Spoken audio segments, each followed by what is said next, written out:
我最近突然特别想吃辣条，但是市面上卖的所有辣条基本上配料表摊开都比我命还长，所以我打算从洗面巾开始，在家做点健康辣条。洗面巾这个活干的可实在是太爽，它不需要掌握任何技巧，就是哪怕中间给它洗碎了，但只要能保持活着，最后肯定都能给它洗到一起去。而且洗成团的面巾又软又不散，捏着特别解压。不过好玩是好玩，这么洗就是有点费手。我们洗了150斤面粉之后，6个人加起来都凑不出一条好手腕。关键第二天晚上我抬头一看，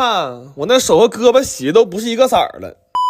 然后面巾醒发好了，我先蒸熟试做了一些，它现在弹性特别好，但致命的是不管怎么弄熟它，只要拌上辣油，吃的就跟凉菜似的，就完全没有一点零食的样子。所以我忍痛放弃了这个做法，那些面巾也都让我炸成油面巾了。后来我研究了一下，工厂做辣条第一步需要先膨化，我就又去买了个膨化机，但是这个机器只是流水线上的一环，我们需要人工填满其他环才能让这条线顺利的流起来。就为了能用好这个碟，我们甚至还在家里组成了一条人工传送带。这回做出来的面筋条形状和口感都非常好，就是卫生状况稍微有点堪忧。就这个制作流程要是在电视上播出去啊，那我们几个可能都够判的了。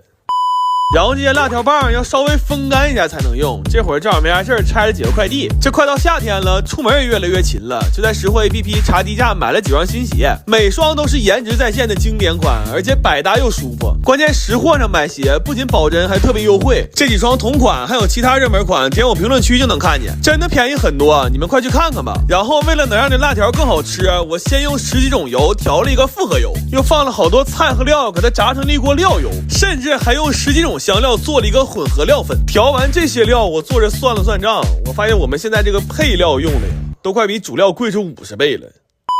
最后要把辣条棒和辣油充分搅拌一下，为了吃的时候能再香一点，拌的时候我又放了好多芝麻和炸干的辣椒丝儿。这辣条现在油和料都巨多，吃一口油汪汪的，真的特别爽，而且还特别有嚼劲儿，真的是越嚼越香。后来我把那些油面筋也都给拌了，这东西因为油炸过，然后本身又特别吸汁儿，它现在绝对是自制辣条里的隐藏款。这回一共做了2个味的，一半麻辣，一半甜辣。这玩意儿看电视的时候来2包，给嘴唇辣的直木，然后再来上一根我们之前自己做的梦乐滋。要是肠胃好的话，这真的是个特别好吃的吃法，但要是肠胃一般的话，那就只能在半夜的时候静待花开了。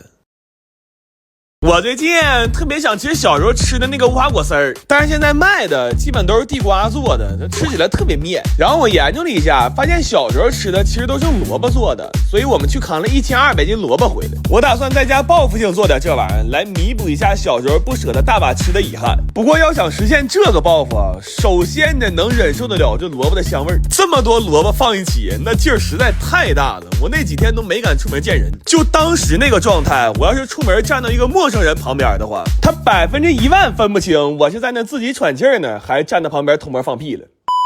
然后为了吃的时候能没有萝卜味儿，我们这顿折腾啊，又是放盐下水，又是放糖和柠檬汁给它腌底味去辣味，就连最后抓拌用的梅子粉我都费了老多心思了。我买了50斤话梅回来挨个取肉，然后打粉的时候还放了好多陈皮和甘草。这活干的比回老家掰苞米还累，不过吃起来应该很健康。但是这么多萝卜凑一起，家里根本就晒不下。后来我把家里所有能通风的东西都给拆下来晾萝卜了，完了提前选了个大晴天，整整铺了1院子。接下来这个过程就是我命由天不由我了，那属于是晴天定丰收啊，但雨天直接死。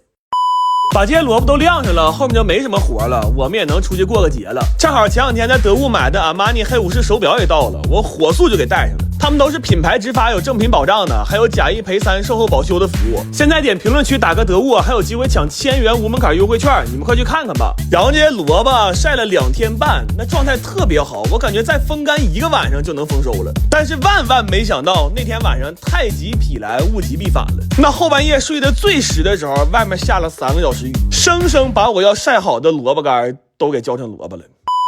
后来面对这琢磨不透的天气，我觉得我必须得做点什么了。8月15那天开始，我把我弟放到院里打更了。这回有了守夜人的加成，那萝卜3天就丰收了。然后这些晾干的萝卜丝儿需要再喷点柠檬汁回润一下，之后拌上我们精心自制的梅子粉，最后再撒上厚厚的白色糖粉。现在不论是卖相还是味道，都跟小时候卖1毛钱1袋的零食一模一样。尤其是那种越嚼越酸，然后酸到流口水的感觉，我已经很多年没有过了。然后为了更能还原当年的感觉，我还定制了一批包装袋。这袋一用上，我那小时候偷着拿家里钱买零食的感觉一下就上来了。就我上学的时候，家里要有这么多无花果，那我纯校园大霸。不过这些玩意儿直到我做完了，我也没想明白，我从头到尾用的都是萝卜，它和无花果到底有啥关系啊？我前2天看了个纪录片，说手工鱼丸居然能做得像手打牛肉丸一样有弹性，而且汆的汤还特别鲜美，那看的可给我馋坏了。我寻思我也在家做点，但是我们折腾了2天，试了好多种鱼，做出来的丸子又腥又面，都不如外面卖的那不放鱼肉的鱼丸好吃。后来我仔细研究了一下，说这鱼丸要想又鲜又有嚼劲儿，必须得用肉质紧实的海鱼，而且得是活鱼现杀。所以我去买了100多斤斑鱼，到家就给他们洗上养了。至于能不能确保每一条在收拾的时候还是鲜活呢，那就得看运气了。毕竟家里设备有限呢，只能临时拿浴缸当鱼缸用，拿老嫂当老磨使。然后按片里讲的，这鱼在处理完之后得用饭勺刮它的鱼肉，这样才能更好的保留肉的胶质，并且避开那些不想要的部位。但是我们没买着那种刮鱼肉专用的勺，就在家给饭勺开了个刃。但即便是这么锋利的勺，那鱼肉也没有我们想象的那么好刮，刮到最后手都抽抽了。但更绝望的是，这鱼的出肉量还特别少，160斤的鱼就刮出30多斤肉，那鱼头和鱼骨都快给我们吃吐了，天天上顿吃完下顿吃，甚至就连我们家的饮水机里都能随时打出一杯热乎的鱼汤，我真是服了我。后来实在吃的太腻了，就寻思先吃点水果换换口。正好最近拼多多大力支持农产品，试吃专场新鲜水果很多，我抢了几箱5斤3勾级的车厘子礼盒，个大饱满，脆甜可口。趁还在季节，我找官方申请了1万份3勾级礼盒，链接放评论区了，能点开就说明还有名额，填个收货地址就有机会，你们也赶紧去抢一份吧。然后这些鱼蓉还得再捶打成肉泥，再放盐给它们搅上劲儿，一直搅的这样特别粘手的状态。就这么干下来，我算明白了为什么基本买不到纯手工的鱼丸。要但凡谁家动一点量产的心思，那全村一起做棺材板可能都供不上他家。不过这么做出来的鱼丸真的非常有嚼劲儿，吃起来又脆又弹牙，而且我用性命发誓，我只放鱼肉和调味料了，一点淀粉我都没放。这个鱼丸汤真的巨鲜，丸子也真的能像牛肉丸一样当乒乓球打，但就是造价高了点，这1粒鱼丸的成本都要合到8块钱了。不过这么鲜美的鱼丸汤对东北口味来讲其实有点清淡，所以我们留了一半串串了，还刷了点夜市铁板鱿鱼的那个酱做成炭烤鱼丸的。这鱼丸现在可真绝了，它原本就是又鲜又弹，现在外表烤的焦脆，然后还刷了一层酱，吃起来满嘴留香。而且我们做这个鱼丸啊，绝对是独一无二的，就是哪怕放眼全世界，我也从来没见过谁家的手工鱼丸里能吃出这样一整片的鱼鳞的，我真是酸 Q 了。我最近总是特别想吃夜市卖的烤猪蹄儿，但是这玩意儿订外卖到家就不好吃了，出门还懒得出去，所以我买了400斤鲜猪蹄儿，我打算在家研究这个烤猪蹄的半成品，这样以后在家随时都能吃着刚出锅的了。不过这一次好像有点冒进了，这猪蹄儿采购量有点大，平时手有几个没觉得咋地，这一下干400来个人有点麻了。我们从了猪蹄儿开始就火力全开了，给手套都了着了，但是没想到后来洗猪蹄儿才是最崩溃的，这每一个猪蹄儿的脚趾缝里都有猪毛和死皮。不过脱毛这个活吧，干着特别爽，就越干越上头。我后来一度有点分不清，我们到底要做的是一个烤猪蹄的半成品，还是尝试掌握一门修脚的副业。这烤猪蹄儿我最近试了很多做法，发现好吃的关键是卤汤和烧烤料，但市场上卖的干料都比较压班，所以我们就按照齐齐哈尔烤肉蘸料的配方自己磨了15斤。这玩意儿磨完了，给我弟也差点磨没了。然后卤汤我提前3天就熬上了，这样才能让香料充分释放香味。但是这么大一锅汤烧上之后，屋里就没地方了，那焯好水的猪蹄儿只能找别的水源去洗。我是万万没想到，我这一代先是在浴缸里去毛，然后去厕所里洗肉，后来那卤汤甚至还是虹吸的。就现在这活干的真是越来越有那黑作坊的样了。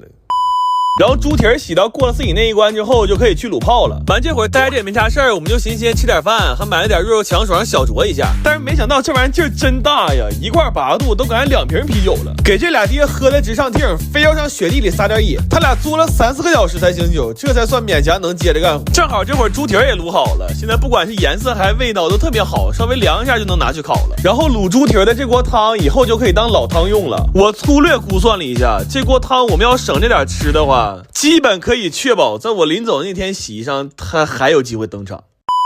这个卤好的猪蹄儿经过果木的熏烤，再撒上一层干料，尤其是这烟飘起来的时候，那香味可太绝了。而且这猪蹄儿烤的特别糯，完了一点都不腻，皮真的是一抿就化，这肉和筋也特别有滋味。然后把它们都塑封冷藏了，现在家里只需要有一台空气炸锅，3分钟就能吃上夜市同款烤猪蹄儿。但是后来我发现了一个问题，就是干料经过2次加热之后就没那么香了，所以我们给每一份猪蹄儿又装订了一份干料。这回这半成品基本就没什么纰漏了，我认为甚至可以达到95%的夜市还原度。而且这猪蹄儿不光能烤着吃，还可以做成一份强哥同款的猪脚面，这再配上2罐肉肉强爽，这个餐标我认为哪怕放眼整个旧城街也可以说是相当炸裂。